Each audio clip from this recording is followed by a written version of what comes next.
please, bigyan mo ako ng kahit 25% na kayamanan lang.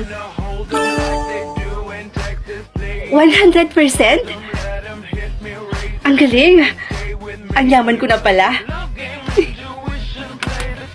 Ma, sige na po papasok na po ako sa school.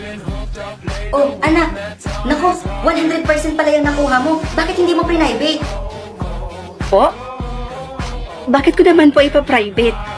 Kasi anak, titingnan natin kung sino ba yung mga taong kilala ka lang kapag may pera ka o kapag may kailangan sila sa'yo at kapag wala ka namang pera, hindi ka nakilala. Sa bagay. O sige po, ma.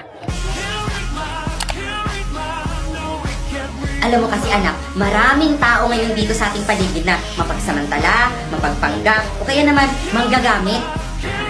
Kaya nga po O sige na po, ma. Papasok na po ako O sige anak, basta mag-iingat ka.